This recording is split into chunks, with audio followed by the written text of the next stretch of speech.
أعوذ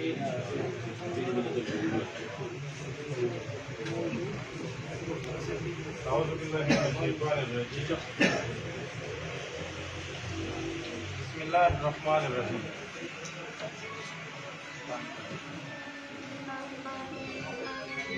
ایمو راغلي څومره هم ایمو د قوم قیادت خیل د قوم دویمو څومره هم تکړه او ګرګبلې مشران دي یا ځوانان دي او د دغې علاقې نه بېکوره شوي خلکو ټولو ته د زړه د کومې نه سلام یم. السلام علیکم. د خپلې خبرې به یې دوو شعرو نه شروع کړو او خدای دې وکړي چې موږ ته خپلې خبرې توجه څلورو او هغه دپاره کوم لاهې عمل وي بیا به هغه باندې موږ ته خپله یې سوچ وکړو. زموږ علاقې کې یو شاعر د هغه یې له هرې خوشحالۍ ځنې وتلي خلک یو، له هرې خوشحالۍ ځنې وتلي خلک یو، موږ څومره سپېر څټلي ګرګبلي خلک یو. ای خدایه د دوزخ زړه باندې څه راباندې وشي، ای خدایه د دوزخ زړه باندې څه راباندې وشي. په دې دنیا ښکاري یو، سوځېدلي خلک یو. ټولو ته د زړه نه یو ځل بیا سلام یم. تاسو یې خبرې او زموږ خبرې یو بل ته د اورېدل ضروري دي. ناس خلکو زه تاسو ته یم زموږ خبره اورېدل ضروري دي. بیا به راتګ یو همیشه دپاره د مشورو دپاره یو د جرګو دپاره نه مو راغلي یو و نه حکومت دپاره همیشه دپاره زه جرګې کولی شو. نه مو دا کار دی چې زه ډي سي ته وایم چې ما دا مطلبه دی، ما دا مسله دی. نه ما دا کار دی چې زه کمانډین او بریګیډیر ته وایم چې ما کور ړنګ دی، ما کور نه دی ړنګ. ما کار دا نه دی چې زه ډي سي او بریګیډیر یا چې دلته څومره هم افسران دي هغو ته زه خپل کور ړنګ واخلم. هغه ما کور نه ړنګ خبر دی. هغه په دې هم خبر چې کله ما کور ړنګېدلو، هغه په دې هم خبر چې کله زه د کوره راوتلو، هغه په دې هم خبر چې زه کله په لیارې کې ګرګبلی وم، هغه په دې هم خبر چې کله ما خپلې زنانه په کیمپونو کې وشولې. هغه دې نه خبر و که نه و خبر؟ خبر و که نه و خبر؟ ما هر یو افسر د ما هر یو قدم نه او د ما هر یو الفاظ نه خبر دی. دلته هر یوه اداره، هر یو افسر د ما د کله، د ما د قوم، د ما د علاقې، د ما د جماعته، د ما د حجرې حالاتو نه خبر دی. دا خبره ما کو څه خبر نه دی، خبر دی. خو خبرونې سره سره د هغه پرېدرونې د هغه راوچتونې او هغه سره د احساس کمی شته. چې یو افسر سره دا سوچ نشته دی چې دوی سړي بچي سر د پلار ته نه میلاویږي او تنه یې میلاویږي، د هغه څومره زور دی. دې خبرې مو افسر ته احساس نشته دی. دې خبرې ډي سي وي، ډي سي ته یو چې د څومره هم په کوربې کې ناست افسران دي چې د حکومت کرلي دي، هغه ته دې خبرې احساس نشته چې د کور ړنګول چې شوي، د کور کې ننه ډاک سامان سیزول چې شوي، یو کور کې چې څومره سړي د پلار نیکه سرمایه ایښې وي، د هغه بربادول، د هغه ړنګول، هغه د کنډراتو جوړول او بیا د پلار نیکه وطن پرېږدول، دا څومره د زور خبره دی، دا څومره د تکلیف خبره دی. دې نه ما ته افسر خبر نه دی. او که خبر وي هغه ته احساس نه کېږي، او که هغه ته احساس نه کېږي د هغه وجه دا دی چې هغه دفتر کې، په کور کې، په کلي کې د هغه ژوند، د هغه بچي، د هغه خاندان نه په ګرمي کې ګرمي محسوسوي او نه په ژمي کې ژمی محسوسوي. د ما افسر بچی، د ما افسر بچی په هر کم حالات په پاکستان راشي، خو د هغه بچی بې تعلیمه نه کېږي، د هغه بچی د سکول تګ د هغه نه بندېږي. ما په علاقې یا په ملک باندې چې هر څومره مشکل حالات راشي، د افسر بچی بې علاجه نه مري، هغه ته علاج میلاویږي، هغه ته ډاکټر میلاویږي، هغه ته دوایي میلاویږي. د یو افسر چې یوه کمره یو دفتر ړنګ چې هغه کال کې د ننه جوړېږي، هغه ته کال کې د ننه پڼ میلاویږي. یو عام پولیس والا، یو عام کس شهید شي، هغه ته په قبر باندې ګلونه وړلی شي، د هغه بچي د هغه هر څه خیال ساتلی شي، دا ښه خبره دی. ایمو تو کور ته ړنګ دی، ایمو تو بچی چې ورک دی، ایمو تو بچی چې زخمي دی، په لکو کروڑو علاقه مو ته ړنګه پرېښي دی. بېله د کور ړنګول نه دي د کور جوړول کور ته یوه یوه لوټه یو کاڼی راوړل د پلار نیکه زمانې نه بیا دوه کورونو پرېږدول مال مویشي جامې کپړې سونه خوراک پټی ځنګل دا پرېږدول خو صرف په دې کې مه روټلوه څه ته دا یو ټوکن راکړي د یوه نیم لاکو او بیا دغسې بابا فضل شاه پاته بیا دغسې سړي کار نه کېږي بیا دا ماما دی 2004 کې دا ټوکن ورته کړی دی او درو کال کې بیا دغسې سړي ته روپۍ نه میلېږي یوه نیم لاک او بیا ماته ته دلته یې څه ډول دی نه دا ټولو ته مدعي دا سپین ږیري دا څوک شول دا دروغ نه یې په دغه وال کې داسې وایي چې کور ړنګ دی بیا ړنګ دی داسې وایي چې زما کورونه ړنګ دي بې کوره یم خوراک نه لرم مزدوري نه لرم د کور جوړونې واس نه لرم په د 11 کالو کې حاجي تاسو کې تاسو ودرېدلی په د 11 کالو کې په د 11 کالو کې یو مسلمان افسر مې نه دی لیدلی د یوې ادارې هم څنګه راغلي دغو سپین ږیرو پوښتنه کړې دي او کوي به لمونځونه ټینګ دي نو تاسو ته مدعي حکومت موږ ته د سروې دپاره جی آی ټي جوړه کړې دی په پنجاب کې یو ټنکر وختی و بس صرف 2 کپیو ته دا کس سوی دی د اسپتال ریپورټ مې ولیدلو 25 لکه یکی یو کس ټنکر پسې بسوی تیل یې پټول په اسلام آباد کې همداسې مړ شي کلیدنې وایي هغه وویل د هغه تصدیق دپاره کفي دی چې بس اسپتال ریپورټ راوړي ما ورته کور تصدیق کوونې دپاره پته شته څومره تصدیقونه ورکوم څومره ستړي منې کوو پوره جی آی ټي ریته جوړه دی د یو سړي کور ړنګ دی دلته ناست هغه ورته ښایي چې ما دغه کور دی دا ړنګ پروت دی او هغه یې کسي بیا کې چې استاد ډپارټمنټ ایجوکیشن ډپارټمنټو کې ضروري دی سیول انتظامیه نه تحصیلدارو کې ضروري دی ببو کې ضروري دی ملکانو ډپارټمنټو کې ضروري دی کپټلو کې ضروري دی انجینرو کې ضروري دی استادو کې ضروري دی یو غاړ واته کا ډپارټمنټ یې راټول کړي څه شي دپاره څه غورغوري کې یو کور لاس کاله مخکې ړنګ وي لاس کاله بعد واشي صرف دې تصدیق دپاره چې دا کور ړنګ دی که نه او حالانکې هغه اول ورته کور هم یای ته زه ړنګ خو بیا ته دومره تصدیق وکړو بیا هم هغه حکومت مغه ډي سي مغه تحصیلدار مغه کپټن مغه استاد څوکې ګرځېدلی ویلی چې دا کور ړنګ دی کال بعد بیا درته یي سي وي وریفیکیشن دوباره ما ته راشه تصدیق راکړه دی تا کور ړنګ دی دی تا دی که دی تا نه دی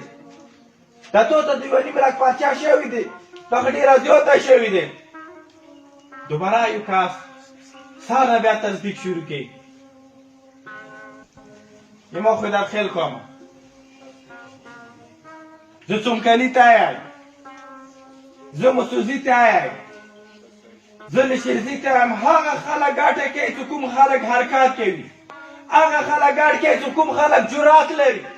هغه خلک ګټه کوي چې کوم سړی افسر ته سیده خبره کوي هغه خلک ګټه لري چې هغه د پېښور او د اسلام آباد دروازه وهلی شي هغه خلک ګټه کولی شي چې هغه د خپل حق دپاره د الفاظو سره سره د چا مخې ته نستی لري د دې دپاره ته تېرېدی شي توته تېرېدی شي مو د پېښور مو د پړچینار مو د سادې افسرانو نه بېزاره ستړي یو په درخواستونو باندې په میټینګونو باندې په غوښتنو باندې د کور مې چې څومره هم انتظام یې دی ونه بېزاره یو ونه ستړي یو او نور مزید ستړي کول د دغو سپین ږیرو او نور مزید د ما د ړنګو کورونو تصدیق نور مزید د ما د شهداو او د زخمیانو تصدیق چې د 11 کاله کې زه حکومت ته یم چې مړ یم ړنګ یم ځپلی یم ګرګبلی یم چې د 11 کاله کې د ما حکومت دې خبرې ته نه تیارېږي چې ته ځپلی یې ته ړنګ یې که نه یې تو ته د فنډ ضرورت شته که نشته ته څېړن شوی تو ته د پوښتنې ضرورت شته که نشته چې د 11 کالو کې کور کمانډر رانغلو پېښور د 11 کالو کې 42,000 خندانونو ته ګورنر رانغلو د 1100 کال نه 42,000 خندانونو ته گورنر نشری تلای ام پی نشری تلای کور کمانډر نریتی بریګیډیر نریتی کمانډر پښتنې ته نریتی ډي سي نریتی ای سي نریتی نو ما ته وایي چې دغه خلک بیا دلته چاته کیني او چاته فریاد وکړي زموږ ته د کومې مطالبې دي د کورونو کومه سروې دی یقین ولره که دا سروې وي حکومت د مو ملګري خبره وکړه چې د پولیس دپاره 2 کمرې جوړوي ایتو فنډ وکړه ایتو څومره فنډ دی 50 لاکو باندې ایتو 2 کمرې نه جوړېږي وزه ته 80 میړه کسان یم په یو خاندان کې 80 کسان درلودل ما ته 1.5 لاک روپۍ راکړي په 2018 کې ورته ولیکې او 2020 کې نه راکړي او بیا ورته یې چې تو والا پرچې کې لږ چوباک شته دي تو تحصیلدار تو کی روپی نہیں ملا امازون تحصیلی تو مالک تو کی نہیں ملا امازون تحصیلی تو بابو تو کی نہیں ملا امازون تحصیلی تو استاد تو کی نہیں ملا امازون تحصیلی ہر سړی په نمبر دفتر ته غوړي سرحدي دوپاره چې څو پرې هغو ته مو روپۍ نه ورسولي یم کار نه کېږي نو چې کوم سروې شوی دی په سنټرل کور کې میں اسپیشلی کور کمانڈر پېښور سے میں گورنر صاحب کے پکی کہ جو وزیراعلیٰ ہے عمران خان سے جو بھی سروے آپ نے کیا ہے ہمارے ساتھ مکمل ناانصافی ہوئی ہے ہمارے گھروں کو ہمارے علاقے کے ساتھ ہمارے لوگوں کے ساتھ سراسر ظلم ہوا ہے تو څومره هم سروې شوي دي بې بنیاده او بې غیرته او بې انصافه شوي دی او چې کومو خلکو ته چکونه میلاو دي هغه ته ننوړي بې چکونه نه میلاوي دې نه علاوه تاسو ته دی زموږ د اسلام آباد یاره کو د محرم نه بعد زه اسلام آباد ته څوم کوم سړی د خپل جیب رښتیا تیارېږه دا ما وایي چې زه د فلاني قوم یم فلانی قوم سودونه بیایم زه سودونه بیایم هر یو سړي باندې ذمهوار دی چې هغه د خپلې علاقې او د روان وخت لپاره او د نسل لپاره په خپله 2 قدمه واخلي نو تاسو د محرم نه بعد کوم ارګزۍ ایجنسي د هغو سره هم په خبرې کې وو د ما او د هغو هم مطالبې یو د څنګه چې زه ړنګ و دا ارګزۍ ایجنسي ړنګه دی نور د پېښور او د دغې علاقې افسرانو ته نو علاقه سوال وکړم نو علاقه ورته نستی ولرو تر څو پورې چې ما د اسلام آباد یا د عمران خان بانګاله ته نه یم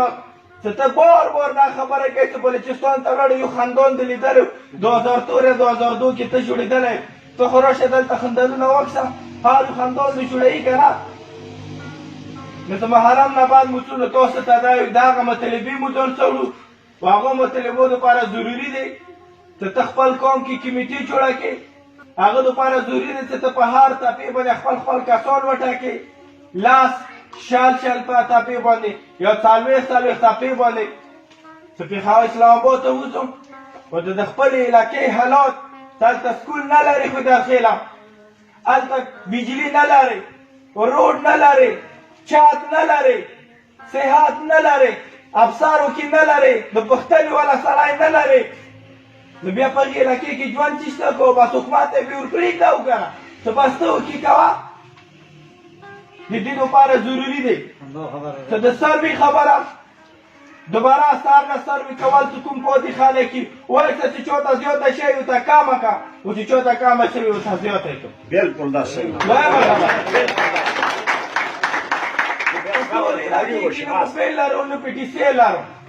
زوی ته لوړ شي پلور ته اندېښنه لري پلور ته لوړ شي زوی ته اندېښنه لري په پاکستان کې هر ایرې کې دینه خپله موبایل پي ټي سي کار کوي دا نه بعد حکومت ته یم چې په خپل علاقې کې ټلیفون یا د موبایل کوم نیټورک وي د هغه په حلول زر نظر او په دې باندې کار کول ضروري دي سرکاري وردي راشي پولیس کې یا لیوي کې یا ملیشې کې یا پوځ کې ما نه د 10 کاز غواړي تاسو ماته په ټول خویدالخیل کې اتم سکول شته په ټول خویدالخیل کې 10 سکول شته نو څه کله ما ته د 10 سکول حکومت جوړ نه دی کړی نو دغه حکومتي پارټیانو ته په دغو ځوانانو بیا زه څه وکړم د دې لپاره مو حکومت ته ویل چې زما نه دغه شرط لرې که ته ما ته لسم راوړه ته ول ما ته لسم سکول راته که زه لسم وړکی درکړم اتم سکول دی نه دی جوړ کړی ورنه غواړي د لسم والا وړکی د دې سره د دغه قوم چې څومره هم ځوانان دي هغه ضایع کېږي خو همیشه دپاره یو پاسپورټ جوړول یو بهر ملک استول دا زما بچي دپاره ښه نه دي نصیب کې تقدیر کې لیکلی شي او په خپل ملک هم ډیوټي کولی شي که موقع ورکړي تاسو ته یې څه نادره هله ته هغه راوړه پاته راوړه خدای خیر و دوابۍ نه پاته راوړه له شیرزي دی چې موزیک نه پاته راوړه ولې راوړه په ټول سنټرل کوروم کې یوه نادره نشته دی نادره شو یوه نادره نشته دا خلک چې ساعتې ته ځي 2 بجو ته ساعتې ته نشي رسېدلی بیا به څه 2 بجې ته رسېږي نادره چوټي وي لکه د دغې علاقې دپاره خپله نادره وه دا خلک ته لیوانیانو چې په بلې علاقې باندې په بلې ضلع باندې شنخته کارت جوړولی خو دا سهولت موږ ته حکومت نه دی راکړی او یا وګورئ چې زما ته یوه نادره نه دی جوړه نو زه به د خپلې ترکي نورې ډنډرې څنګه ورغلم په اپریشن کې د دغه قوم د هر یو قوم شهیدان شوي دي خلک مړه شوي دي سرونه یې پلارانو ته نه دي میلاو شوي زخمیان شوي دي دا نه څه د دهشتګر په ګولې د حکومت په ګولې یا زخمي شوی دا نه څه کور مې سره د بل چا په ګولو ړنګ دی نه د حکومت په توپو مې کورونه ړنګ دي د هغو شهیدانو چې 1100 پرې خلک جوړېږي د چا په برنو کې هغو ته اوسه پرې په دا 1100 کالو کې هغو ته روپۍ نه میلوي خو دا موږ ما ته پېښور کې ویلي دلته مې ورته ویلي خو موږ ته ویلي چې موږ شپږ میاشتې نه به روپۍ درکړو لا ته نن ورځې پرې 4 کاله کېږي چې یو ته نه میلوي و دې نړۍ قوم کې دا تېله ته د روډ ګیله کوې دا یې تو په حق دی ته د بجلي مطالبه کوې دا یې تو حق دی ته د صحت مطالبه کوې دا مو حکومت سره حق دی ته د اسپتال مطالبه کوې په داخله کومه دا مو حکومت سره حق دی ته د موبایل او د نیټورک خبره کوې دا مو د حکومت سره حق دی ته د سرکاري افسر دورې خبره کوې دا مو حکومت باندې فرض دی حق دی خو که دا حق مو ته چوپ نه رکړي نه ته ته وایي په دنګ دستي به مو ته حق راشي نو زه ته ټولو ته دا یې ګزارش سوال کوم و زه به ټولو قومونو ته ګرځم و زه به ټولو سره خبره کوم ځکه خپل حق دپاره ما ته د چا مخې ته نستی کېنستلو نو تاسو دې دپاره موږ سره بیا تیار یو ما ټول خپلې کمیټې جوړې کړو خپل سر باندې کوشش کوو چې دا نورې هم څنګه شي مخکې به مزار کوو د خپلې مطالبو دپاره او د خپل علاقې حق دپاره که د چا هم مخې ته نستا شي او چا ته هم په جار سره خبرې کول شي پټان عبدالخالق به هېڅ کله هغه نه وروسته کېږي